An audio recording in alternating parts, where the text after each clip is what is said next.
can't keep my dick in my pants. Hey, my bitch don't love me no more. Hey, she kicked me out, I'm like, bro. Hi. How are you? Hello. Hi. Thank you. Can I check my music first, please? Just a touch lower. Yeah, good.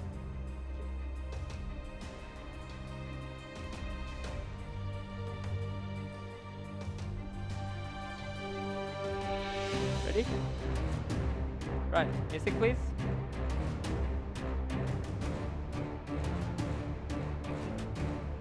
Time. Hi. It's so good to be here and welcome. So traditionally, we would always think that flavor comes through the chain of coffee pods, its origin, and also its processes. Then we think that we can impact this flavor further by roasting and also brewing that cup of coffee. However, over the last few years, with so much innovation around coffee processing, I believe that something else is possible. I believe that we can now ferment coffee with specific taste built in mind as a starting point. Now I call this purpose-driven fermentation. So throughout my coffee journey and throughout exploring different fermentation techniques, I came across one that allows for more control and also consistency. It is the carbonic maceration, and to me, this serves as a great baseline of approaching coffee processing from a new and purposeful direction. So in front of you on section 1, this is the traditional carbonic maceration steps. Typically with this process, we pick our coffee cherries and then we depulp it. Then we put it inside a stainless steel tank similar to what we have here before sealing it and pressurizing it with carbon dioxide. Now this forces oxygen out, allowing us to have a fully anaerobic environment inside our tank. Now this also adds two main benefits to our coffee. Firstly, the prolonged contact time with carbon dioxide adds vibrancy in the acidity. And then secondly, the anaerobic environment gives more structure and higher definition of flavor in our cup of coffee.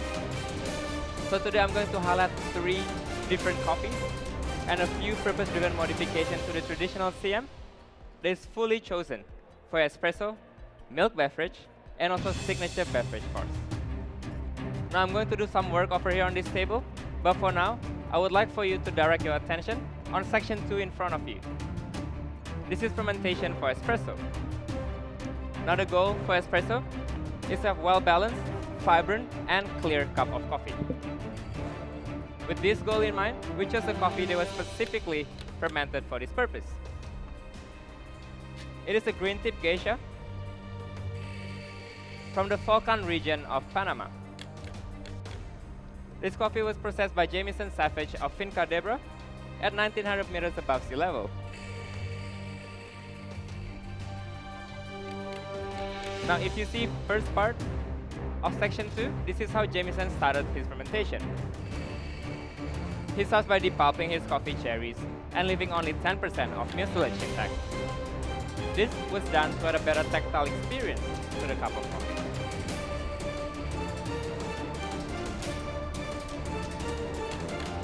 Then the next step is to put it through traditional CM steps. This was done to add vibrancy into the coffee. However, due to the lack of sweetness inside the tank, the coffee was lacking a little bit of sweetness. So the next step is to slow down the drying. So if you see on the last step on section 2, this is a 3-tier drying bed system that Jamison had to develop. This was done to slow down his fermentation and drying.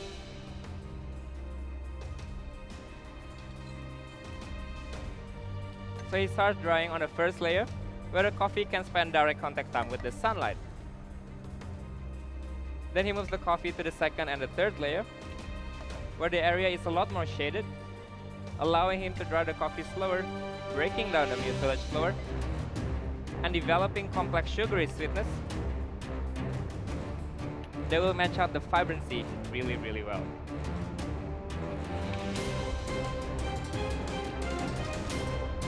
Now to bring out all the potential in the coffee, we roasted this coffee to 20% roasting development with a very slow crack at 8 minutes and 53 seconds.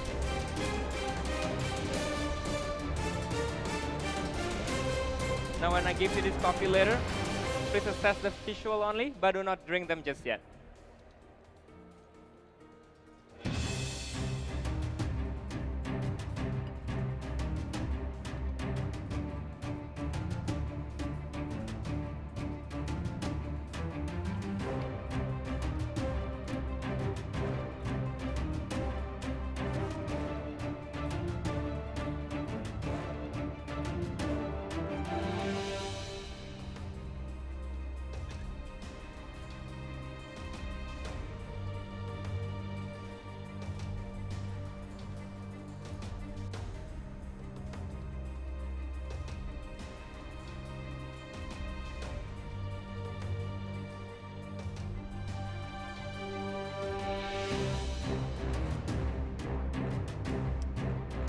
Great. So these espressos are really, really good.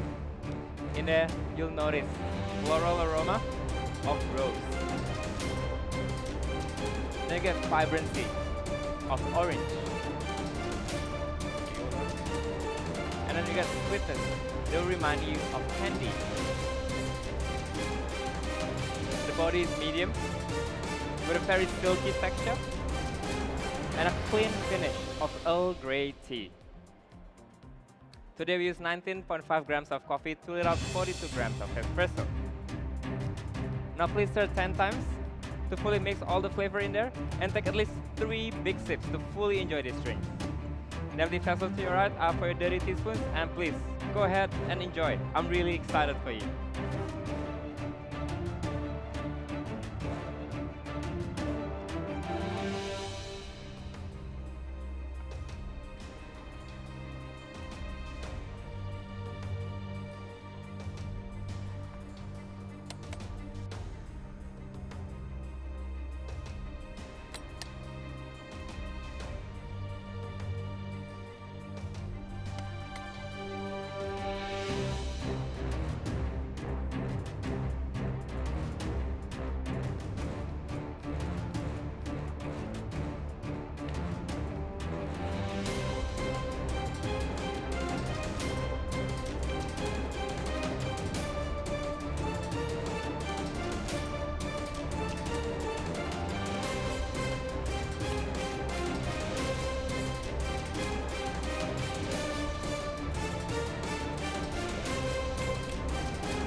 Okay, judges, now let's move on to section 3.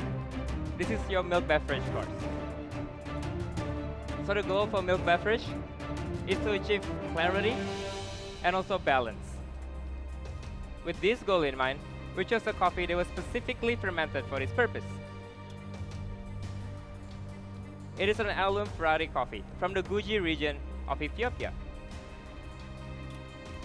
This coffee was processed by Project Origin at 1800 meters above sea level. So if you see on the first part of section 3, this is how the team started their fermentation. They picked whole coffee cherries and put it through the carbonic maceration steps. Now this was done to have better flavor intensity and a higher definition of flavor. Now the combination of traditional siam and the whole cherry provides a fruit-forward intensity. Then they put the coffee out to dry naturally on African raised beds for 25 days. Now this coffee goes really, really well with the milk that I'm using today. And when I serve you this drink, I would like for you to assess the visual only, but do not drink them just yet. Just like our coffee, the milk that I'm using today has undergone a purpose-driven approach to intensify its qualities. There you go. First, we chose an Indonesian cow. They were specifically fed with 4 different types of grasses and also grains. Now this was done to increase its carbohydrate level,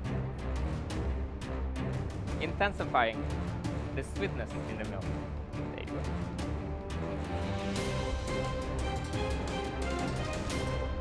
Then we process this milk through freeze distillation to remove 50% of its water content before cooking the milk for 1 hour to give it even more sweetness.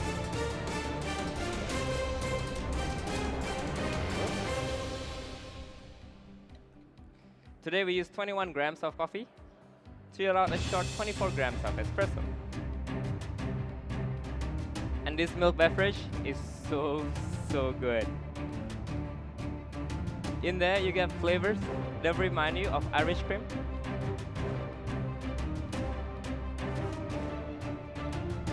vanilla, there you go, and strawberry ice cream.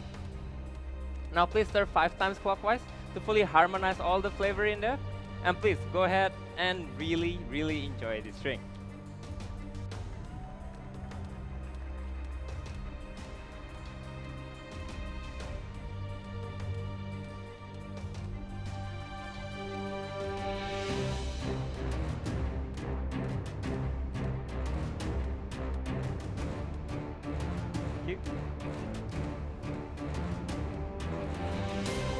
Great. Now let's move on to the signature beverage course. This is my favorite one. So after working with purpose-driven fermentation and seeing its impact on quality and flavor, I can't help but wonder if this process can improve beautiful coffees in Panama or in Ethiopia. What could it do to more humble but equally interesting coffee from my home country in Indonesia? So together with Jamison, we began a project, flying him down from Panama to process some of the most exciting coffees being harvested at Wahana Estate in North Sumatra. So this coffee information can be found on section 4 in front of you. Today I present to you the first ever Indonesian coffee that was processed using carbonic maceration. It is long berry coffee, and we love it for its rich creamy mouthfeel and deep spiced chocolate flavor. However, I believe that we can still improve this coffee by putting it through carbonic maceration. But then we realized that fermentation happens differently in Indonesia. It is warmer and it's also a lot more humid. So if you see on section 4, we put our own spin to the traditional CM. We put our fermentation tank into an ice bath, allowing us to maintain a 13 degrees Celsius temperature inside the tank, prolonging our fermentation time to 100 hours. Now this really drove some interesting flavor changes. The chocolate note became a lot more nuanced, and we also added a new flavor of dark cherry. However, due to the long contact time, we feel like vibrancy was lacking a little bit. So the goal for this signature beverage today is to add and support this chocolate and also dark cherry notes with a new vibrancy, sweetness, and also adding it with a better tactile experience. So to start with, your base ingredient is the 4 shots of long berry coffee, 22 grams of coffee with 42 grams of espresso out. Then to add vibrancy, we're adding kefir water, 70 ml of it. That was made using 10% of rose buds, 10% of sugar, and 10% of Japanese kefir with 70% of water fermented for 48 hours. Then to add sweetness, we're adding strawberry that has been fermented with sourdough culture. So 500 grams of strawberry, 200 grams of sugar, and 200 grams of sourdough culture that has been diluted with water in a hot water bath for 2 hours at 80 degrees Celsius temperature, and then juiced and fermented on room temperature for 2 days to intensify its sweetness. Today we're using 50 ml of this.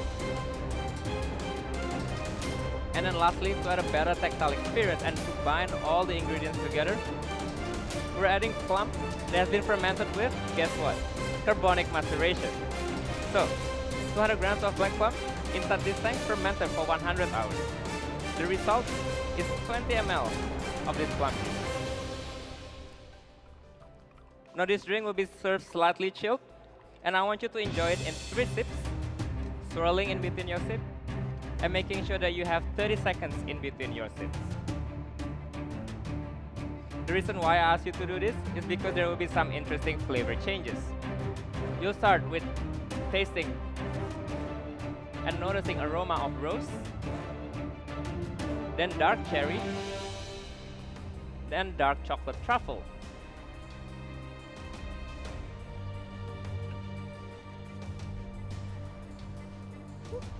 There you go. And that's yours. I just thank you so much. Enjoy, and that is my time. The barista representing Indonesia, Mikael Jasin.